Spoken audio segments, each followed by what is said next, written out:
TD Ryan Unleashed is brought to you by Scott Zyman, your State Farm insurance agent. Scott can help you save money bundling your home and auto insurance. Call 815-748-3101 or stop by at 2587 Sycamore Road, Suite D in DeKalb. Like a good neighbor, Scott Zyman and State Farm are there. Pizza Villa, pizza, pasta, sandwiches, and more at 824 West Lincoln Highway in DeKalb. For delivery or pickup, call 815-758-8116 or go to pizzavilla.com. My Insurance Guys in Sycamore, family owned, local, reliable. My Insurance Guys cover Medicare to auto and everything in between. Call us in Sycamore at 815-899-0950. My Insurance Guy, business, auto, home, life, and health at myinsuranceguy.com. And Eldercare Services of DeKalb County, safe, secure, and supported, helping you stay at home where you want to be. Call 815-758-6550 or stop in at 1701 East Lincoln Highway in DeKalb or on the web at ecsdekalb.org. Welcome into TD Ryan Unleashed, podcast number 25. Honored and privileged to talk to Julie Basset and her lovely husband about the LORADO TAFT campus there. Now, you may or may not have heard about the LORADO TAFT campus. NIU has made a decision to discontinue programming permanently and to close the LORADO TAFT campus located at 1440 North River Road in Oregon. That was back on December 15th of last year. It's closing because of the cost efficiency buildings requiring multiple million-dollar repairs, according to a statement provided by the university.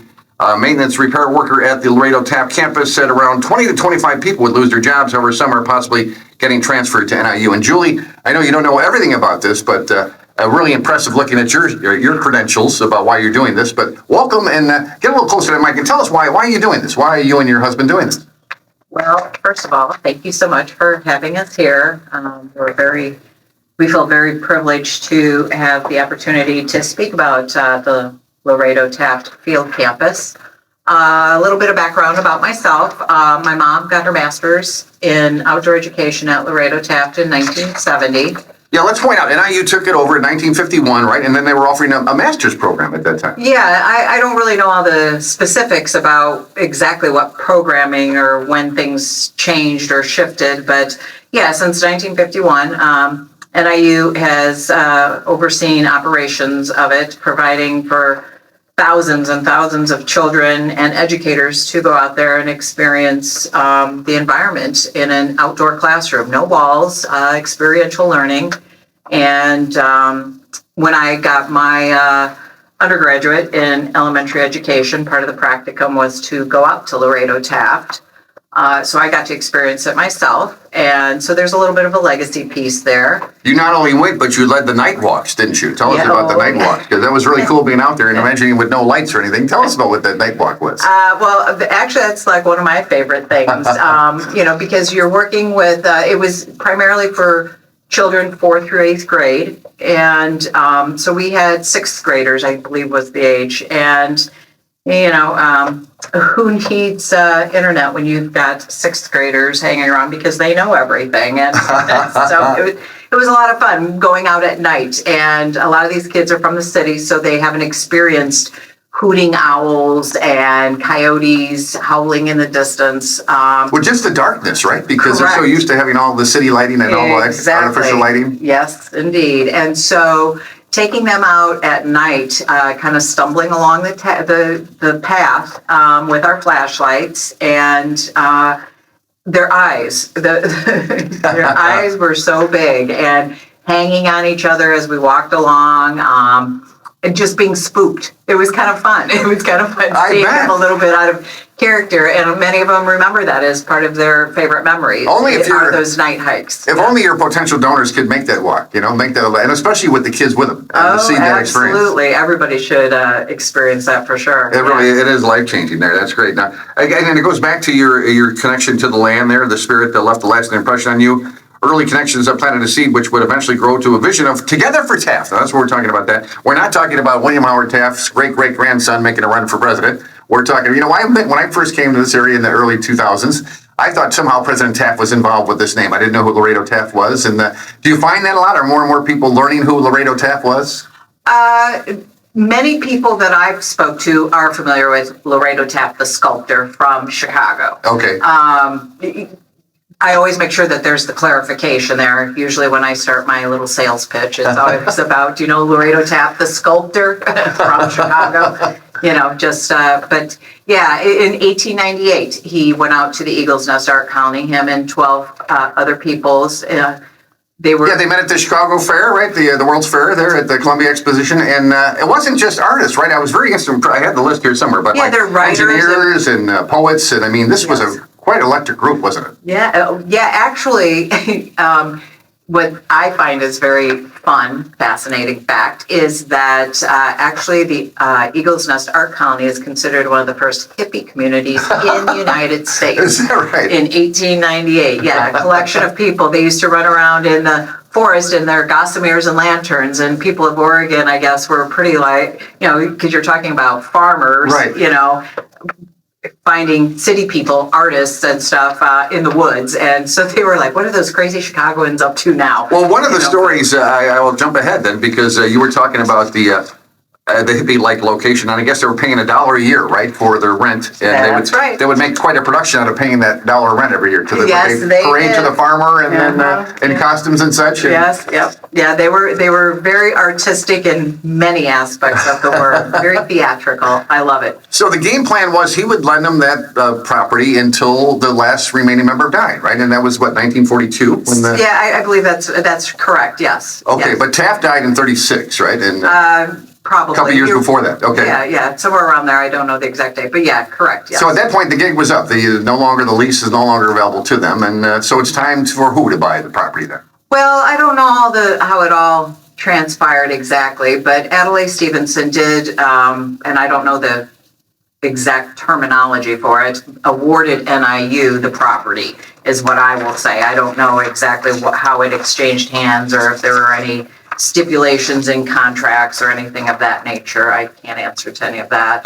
Yeah, 1951, Governor Adelaide Stevenson signed a bill which transferred the 66 acres of Loud Memorial State Park located near Oregon to NIU. The land became known as Laredo Taft Field Campus. So that's when it started, huh? 51. Correct. They kept Laredo Taft's vision alive for the environment, being inspirational and carrying that forward with outdoor educational experiences. And the first biology class was held in August of 1952. Oh, how cool must have that been, being that first class? Oh, absolutely. So again, we're talking about the Laredo Taft Campus, which again is being threatened there. Now let's talk about the hard numbers real quick, if we can, because when we talk about, this is from back in August, early August, Mayor Williams of Oregon provides a timeline that led Taft to closing in August. The city of Oregon learned that the sewer line would cost $1.5 million. Terrain played a factor. In September, NIU reported the facility required $12 to $14 million in upgrades. So are those hard numbers we're looking at there, Julie, or are we depending on what you want to do, right, in terms of this property? The numbers are the biggest challenge. Yes. And that's why I had to bring that up. I'm sorry, but no, that's okay. I some of it I can speak on, some of it I can't. A lot of it is we're still working through the process in terms of finding a punch list of what needs to be done. How far. I think they call it deferred maintenance. Okay. So much of this is so very new to me. I am 90% of what I've been doing with this grassroots effort is all a big learning curve for me, but I am meeting the most fantastic people. I am learning and growing so much. It's unbelievable. It's quite the journey. And it's for a good cause. It's for children and for people, the planet, all of that. Yeah. Well, you inspired my wife and I to travel up to Oregon on Sunday, and we drove up there, and lots of kids were taking pictures and stuff. I didn't know, now the statue, again, I did my research, I learned that it's not actually it's called Black Hawk statue, but it wasn't called Black Hawk statue. It was the tribute. Eternal Indian, yes. Okay, and that was like 1910 or 11 when they put it. And I didn't know that you could go inside that. It's howled in the middle. Is that correct? I don't know anything about if you can go inside of it. I don't think you can. Maybe workers can go inside. People. Well, the worker, people can't go. No. Right. The shore attributed Taft. Yeah, it's a monolithic pour. It's not like carved out of stone. It's considered a pour.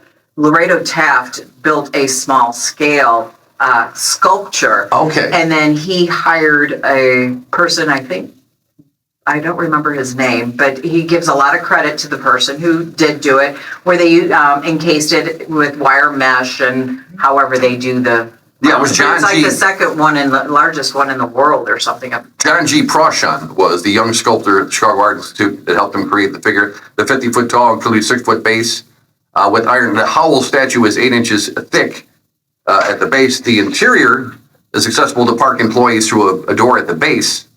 The figure is estimated to weigh 100 tons, which is thought to be the second largest concrete monolith statue in the world. Correct. So how about that? So I had been there before, but I didn't know that it was Howell that was waiting in there. I didn't know, and then they talk about how the Indian is standing, Black Hawk is standing, or the Indian. And Native said that a story according to Taft, his colleagues tended to stand with their arms folded over their chest. The pose made him think of Native Americans who were so reverent for the beauty of the nature, who probably enjoyed that same view that they had. And we stood there and we did the same view. I do believe that, I don't know the exact years, but the Black Hawk War was going on.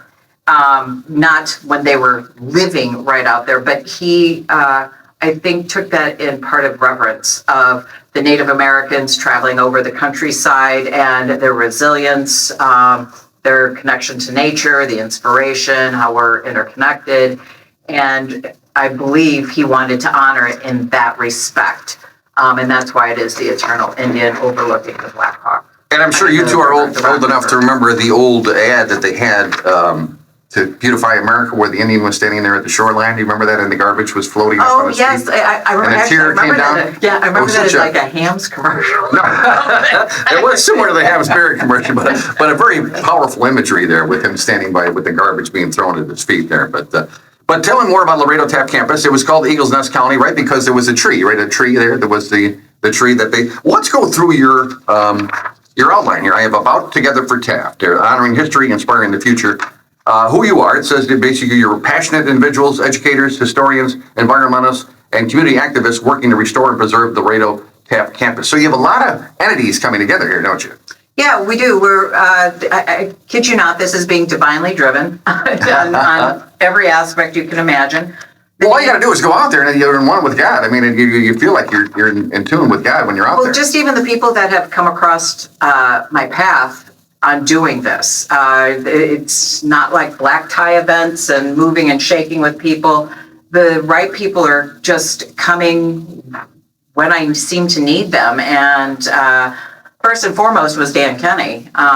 He's, I don't even know where to start with that man. But, rooted for good. Yeah, and of course, he's just very instrumental in all this. He's a wonderful, wonderful mentor, person, individual. And definitely quite helpful on leading me with next steps, using him as a sounding board. He shows up at a lot of government meetings. He knows the language, because sitting in some of these meetings that I've led, sometimes they're talking another language. Oh, sure. And so I need someone to kind of interpret. It's kind of like, hey, Dan, what's the bottom line here? What's actually going on, And with a big smile, of course, he shares with me what I need to be doing or thinking and moving in the direction. But we named it Together for Taft because it is together collectively as a universe globally, because we want to turn it into an international global hub, that it's going to take all of us together to figure this out. There aren't a lot of monies in the state. There aren't a lot of monies in the federal government for environmental help. And so every little bit, every connection, every networking opportunity, every share that people do, spreading the word, creating awareness as to what's going on, because we want to reopen and reimagine this campus as, well, it would be nice to be a flagship site for the state of Illinois on environmental sustainability and working on real world problems in real time. Keeping Taft what it was, grades 4 through 8, including high school and college, and doing via Zoom, working with kids in Kenya, in the Philippines.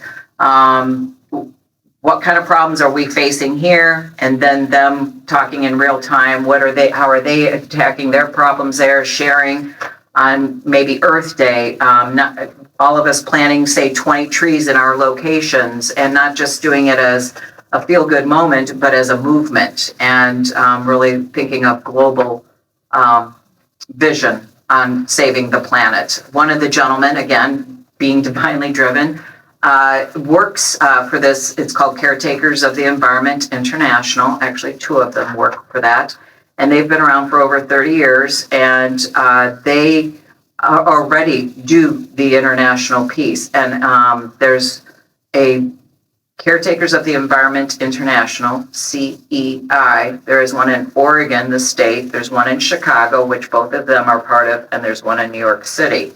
And then they are throughout the world, hundreds of countries. I can't even begin to tell you how many hundreds of countries they've been to, but they've been doing it 30 years with Greece, and they went to Mexico last year. Next year, they're going to Turkey, and they work with high school and college-age students on permaculture, hydroponics, urban gardening, different aspects of that.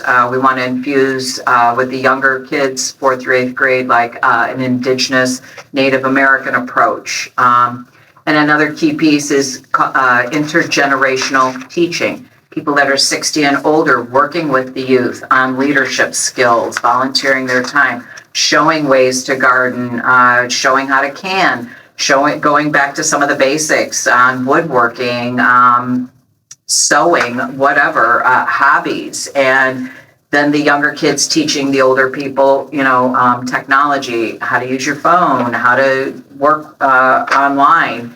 We can all work. I see this as a collective community, opening up the campus to the public, not keeping it a private, closed campus, and providing farm-to-table meals, perhaps on the food that we're growing, to have the city come out once a week and enjoy the vista, in the dining hall. And lots of ideas. Don't take this wrong, but this is my 25th podcast. That was the longest answer I've ever had for a question. But that was great. You covered a lot of ground there. Yeah. Right? Because when you brought in the international aspect, I wanted to mention, because they were talking to Tim O'Rourke, who used to work there.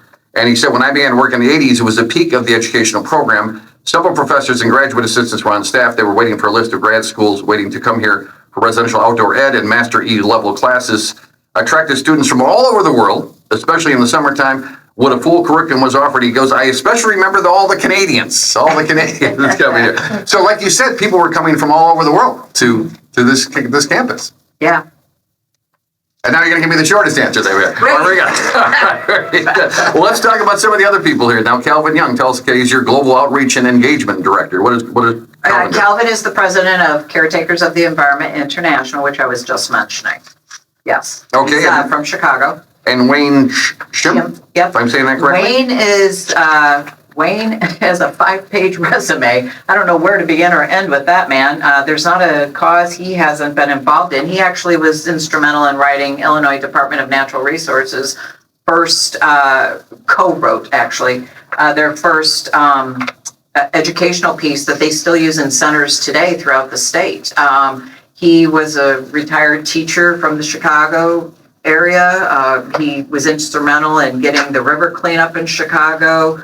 He's worked with Tony Preckwinkle, lots of initiatives, but he too is part of Caretakers of the International as well. Another big hitter there. And then Mark, you have all people with big names. Grishhaber. Yes, he is the financial consultant, okay. Correct. And he is not as, he's more behind the scenes type of. Well, sure, yeah, okay, with the numbers, and then some hack named Larry also helps you out too. Larry, yeah, my best friend, Larry. Larry, lean over there and talk on the mic there, bro. Just tell us about what this endeavor has been like. Have you and Julie been hand in hand in this, or were you kind of dragged in, or how did it look like? Here, you can slide this thing. There you go. Initially, in the beginning, of course, I never saw the full LORADO TAFT campus. My view of it was, and I kind of described it to our Facebook group, that we were sitting in Maxon Manor. We used to go there once a year with her family. And Julie and I, back in the early days, we were like, she would be like, oh yeah, I went to school up there. And all I thought the school was what I saw from the view across the river, the Rock River in Oregon.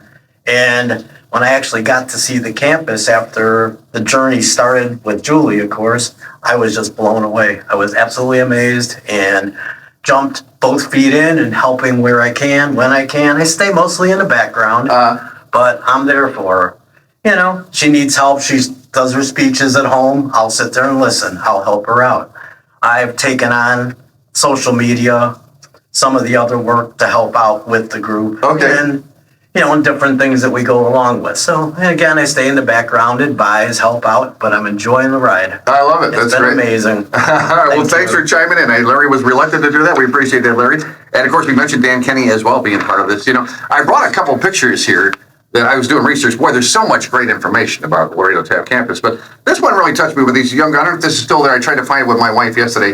A tree that they carved these figures out of the tree there. And that's a great picture of the kids examining the tree. Do we know if that tree is still there? Is it? It's all right if it's not. Are you talking about this? That one, yes. Okay, yeah. that's not a tree. That is a sculpture. Oh. That's a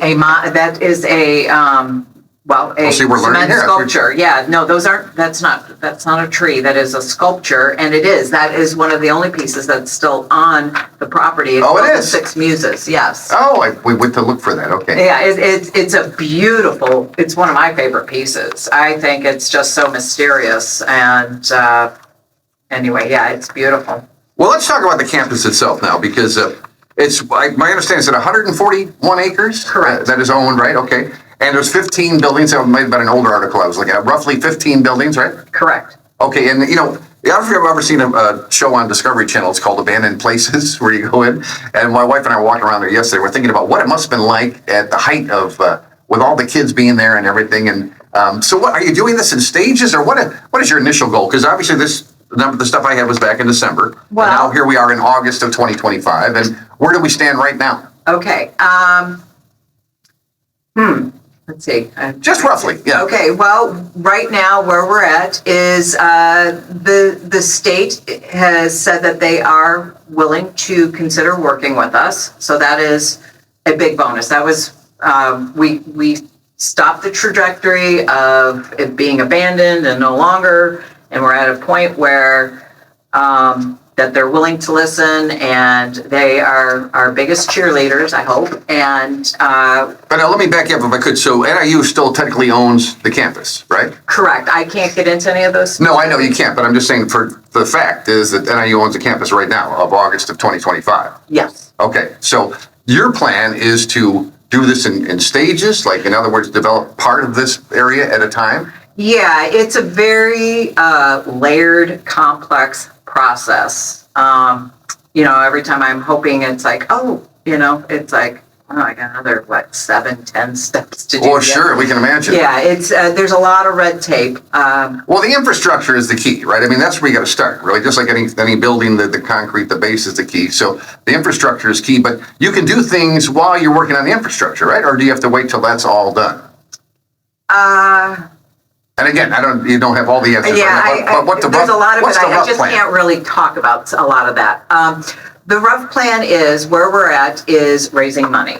Right. So we have a 5K October 5th at the AOP, which is Autumn on Parade in Oregon. We are doing fundraisers we need to collect monies for attorneys. We've already done our 501c3. We need another attorney to interpret law. There's so many unforeseen things that we're unaware of that cost money. We had a contractor we have to pay for to evaluate the buildings. Sure. And so that's what our personal fundraising is going for, is to make a little pot of money, not little, actually, a big pot of money for that. Because then once we get monies for that, then we can start reeling in the big fish that, like, I'm just going to talk off the top of my head, like Patagonia, Carnegie Mellon, Constellation Energy, ComEd, Nicor, people with big money to help us to the next level, where hopefully they can become either annual sponsors or give us a good down payment in order to move to the next step and gradually begin small programming a little bit at a time. On my timeline, and again, the state may feel completely different about this, and we have to remain, like you said, fluid about it, is I would like to see programming start next spring very small, like with a class. But again, there's so many moving parts as to how this all unfolds and what it looks like. And nothing has been signed on paper. So we just have to, it's like the eagle. You take a big eagle eye, where are you at now? Where do you want to go? Then you have to come back down and put yourself one foot in front of the other. You can't concentrate on too many of the what ifs and all the scenarios, because then you get caught up in the weeds and it becomes overwhelming. But Do you know why an eagle can soar?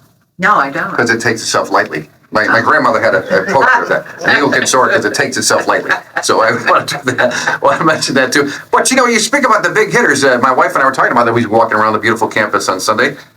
Chicago attorney Wallace Heckman in 1898 that was the one who donated the land originally. So you lead, and I'm sure there's a lot of big hitters out there that love nature, or that campus that touched them in a personal way as well. Absolutely. And one of my big ideas, and I don't even know if it's going to be able to come to fruition or not, it will just remain to be seen, is years ago we did farm aid, and I think we need to do an environmental aid. There you go. So I'm trying to think outside of the box. I'm a very good think outside of the box person, very much a visionary, and I'm checking into avenues of seeing if I can somehow, on some capacity, make that happen.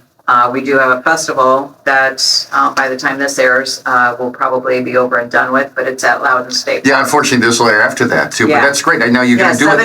7 bands have volunteered their time to help us in this effort. We're going to have food trucks, children's activities, but we are very honored and very blessed that the people care, and we're trying to give them a way to show how to care, so if you're interested in, if you know anybody or networking or want to help, please reach out. Facebook, Together for TAFT, or we have our website, www.togetherfortaft.org. Reach out to us, and every little bit helps. Even if it's just well wishes. Sure. You can help one and done. You can help at just events. You can help ongoing. You can help from home. You can help outside of home. All kinds of layers of ways to help. Well, now, again, people are hearing this after the fundraiser, but I notice you emphasize the kids with the fundraiser, which is great, because this is all about the kids. And again, reminding people that, what were the ages, 4th through 6th grade? They've come up 4th through 8th grade. I know one year there was thousands, like you said, thousands of kids have come through this. Oh, yeah, tens of thousands of people. I mean, we're talking over 75 years of kids coming out to the TAFT campus. And every one of them's got a story. Every one of them had one thing and happen to them. we're starting a video archive. Oh, there you go. A lot go. of those stories, yes. One of the people on the team is working on that as well. But there's just so much to do, and we can use passionate people that have initiative and want to help out, again, because it's taking all of us together to make this happen. But I really believe in my heart of hearts that we can show a new paradigm of a grassroots effort, working with the city of Oregon, working with the state of Illinois, and collectively coming together to make this a reality. Now, we should point out that the state of Oregon, or the city of Oregon, is a board. Right? They're just yes, they just can't contribute the money, though. Correct. Oh, Okay. yeah, they support us 100%. They are very much behind us. The town of Oregon, both the people politically and just the residents, have been nothing but lovely, lovely people.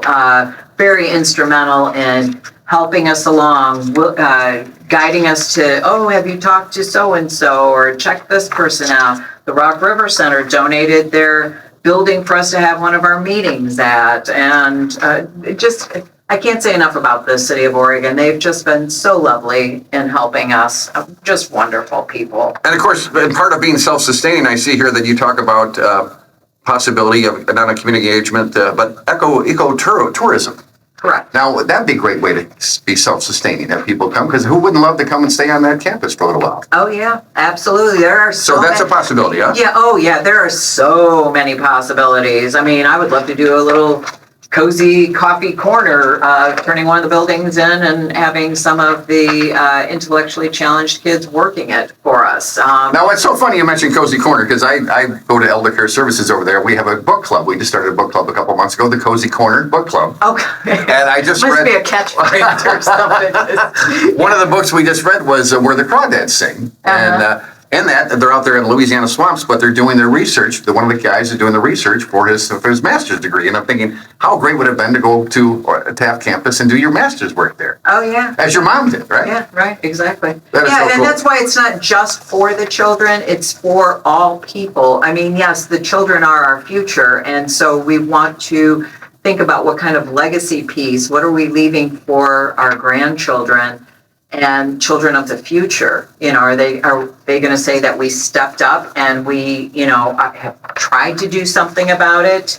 Will they say that we listened to the eagles, to the earth, and are trying to help and change it, or that we're too busy and we're too distracted? I like that. I was just contemplating taking a yoga class, and the young lady I was talking to said, yeah, it's better if you take your shoes off and go on the grass and feel the earth. She goes, there's something that happens. There's something that actually physically happens there. Yeah, When positive you're energy barefoot. and your negative energy, Yeah. it grounds you, yes. So how great is that? That's great. Well, we're out of time, but I do want to mention an example of the classes. This is the final days of NIU's Laredo TAFT Field Campus. This was from November of 2024. But they talk about a writing class that they had out there. I guess it was only, nature writing was only a 1-credit course that held outdoor campuses for nearly 2 decades, but only offered since 2022 now.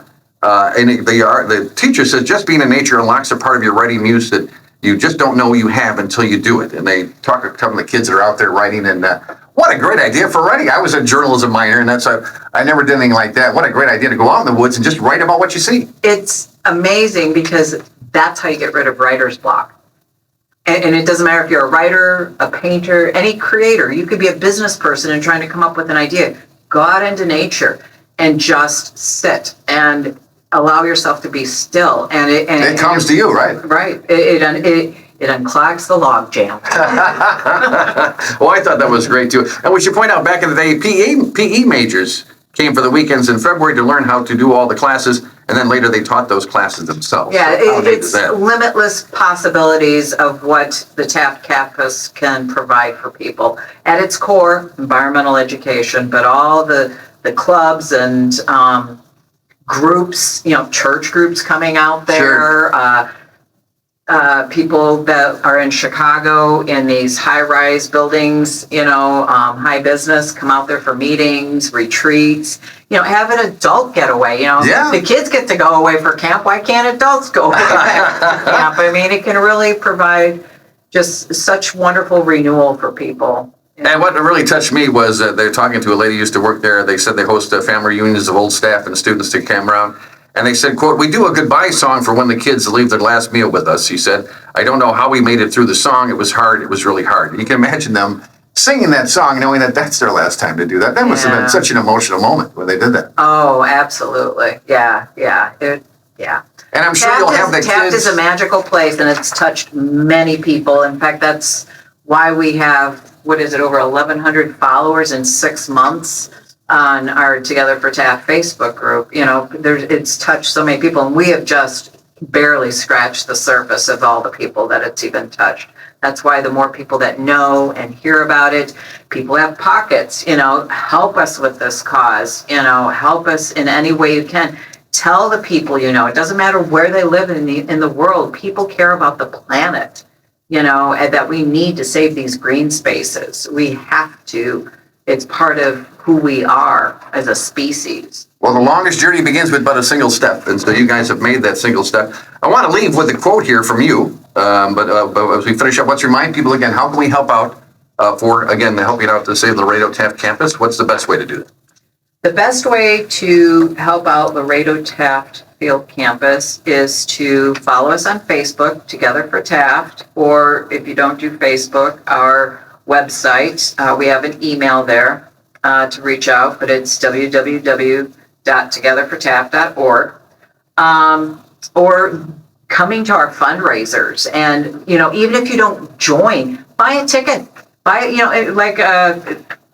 The 5K is like a $40 ticket, and that's a meal out for a couple.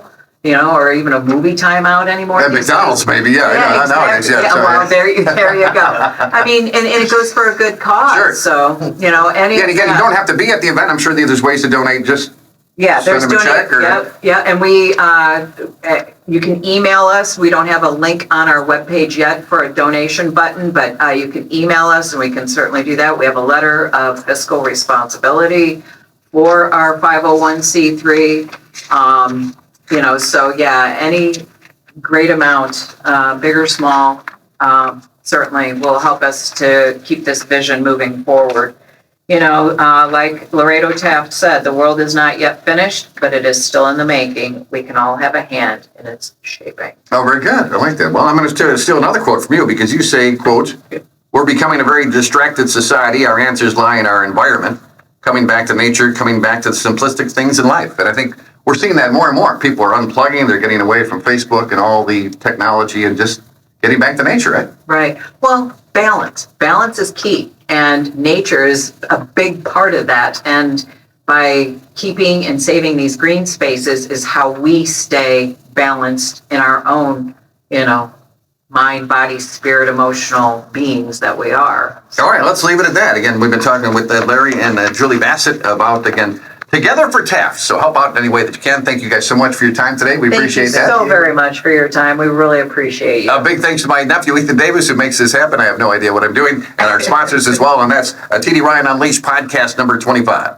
Ryan Unleashed is brought to you by Scott Zyman, your State Farm insurance agent. Scott can help you save money bundling your home and auto insurance. Call 815-748-3101 or stop by at 2587 Sycamore Road, Suite D in DeKalb. Like a good neighbor, Scott Zyman and State Farm are there. Pizza Villa, pizza, pasta, sandwiches, and more at 824 West Lincoln Highway in DeKalb. For delivery or pickup, call 815-758-8116 or go to pizzavilla.com. My Insurance Guys in Sycamore, family owned, local, reliable. My Insurance Guys cover Medicare to auto and everything in between. Call us in Sycamore at 815-899-0950. My Insurance Guy, business, auto, home, life, and health at myinsurancegyguy.com. And Eldercare Services of DeKalb County, safe, secure, and supported, helping you stay at home where you want to be. Call 815-758-6550 or stop in at 1701 East Lincoln Highway in DeKalb or on the web at ecsdecalb.org.